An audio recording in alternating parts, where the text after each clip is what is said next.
Job, Kabanata 1.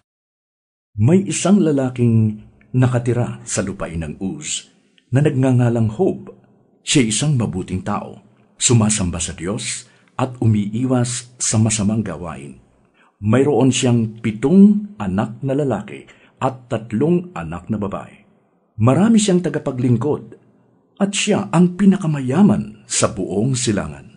7,000 ang kanyang tupa, 3,000 ang kamelyo, 1,000 ang baka, at 500 ang asno. Nakaugalian na ng kanyang mga anak na lalaki na hali-haliling magdaos ng handaan sa kani-kanilang bahay at inaanyayahan nila ang mga kapatid nilang babae.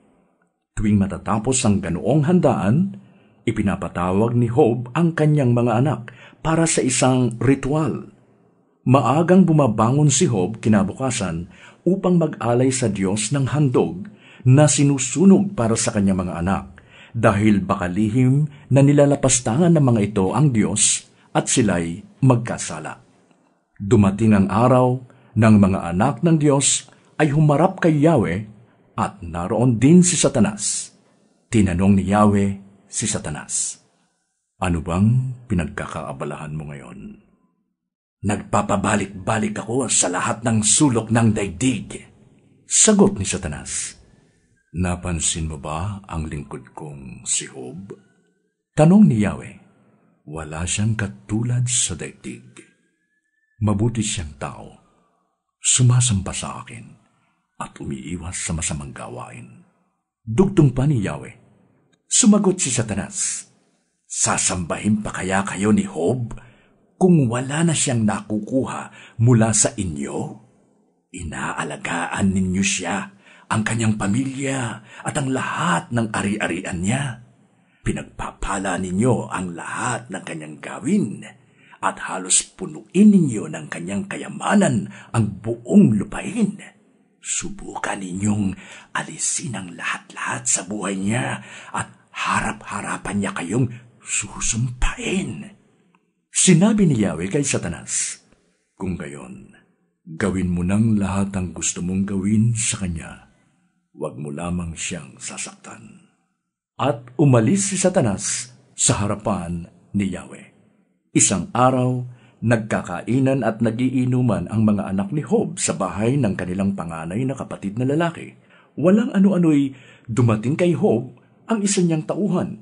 Sinabi nito, "Kasalukuyan po naming pinang-aararo mga baka at nanginginain naman ang mga asno.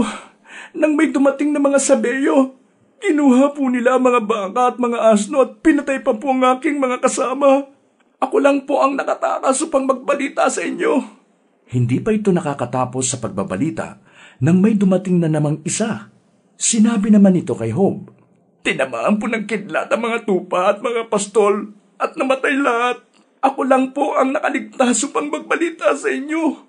Hindi pa ito halos tapos magsalita nang may isa na namang dumating. Ang sabi nito, "Sinalakay po kami ng 3 pangkat na mga kaldeo. Kinuha nila ang lahat ng kamelyo at pinatay ang aking mga kasama. Ako lang po ang nakatakas upang magbalita sa inyo." Hindi pa rin ito halos tapos magsalita nang may dumating na namang isa at nagsabi, "Habang ang mga anak po ninyo ay nagkakainan at nagiinuman sa bahay ng panganay nilang kapatid, hinampas po ng napakalakas na hangin ang bahay at bumagsak. Nabagsakan po sila at namatay lahat.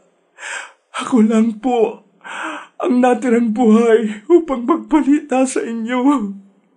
Tumayo si Job, pinunit ang kanyang damit at nag-ahit ng ulo.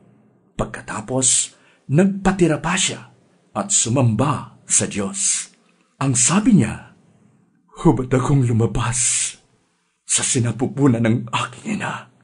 Hubad din akong babalik sa lupa. Si Yahweh ang nagbigay. Si Yahweh rin ang papawi. Purihin si Yahweh." Sa kabila ng mga pangyayaring ito, hindi niya sinisi ang Diyos, kaya't hindi siya nagkasala laban sa Kanya.